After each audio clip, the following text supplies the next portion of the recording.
the amount of capital is irrelevant. What's important is the percentage at risk and the percentage return. So if you're trading $100, you're making 20% on that. That's what's important. If you're making $100 million, you're still looking at 20%. The difficulty can be, if you're not trading liquid instruments, is where you're going to watch your stops. Your slippage becomes important. So I always went for the most liquid instruments. In those days, I was trading gold, S&Ps, and that was it. And since then, I migrated over the years to FX because that's got a lot of depth. 30-year bonds, that's got a lot of depth. So I won't trade crude oil, for example. I won't trade soybeans. I was never really attracted to. That's a deep market. I think it's a deep market. It was when I first looked at it.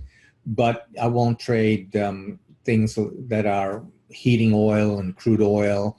I won't trade silver, for example, simply because the markets are too thin if for the capital base that I have. That's something that you've got to be careful of. But apart from that, I traded the same instruments the same way. Basically, my approach has been, since I started trading, was market profile, which I saw as an extension of what I call the Wyckoff model. Those two things came together very nicely. And I've been trading that ever since. The details change as markets change, but the structure, the core principles remain the same.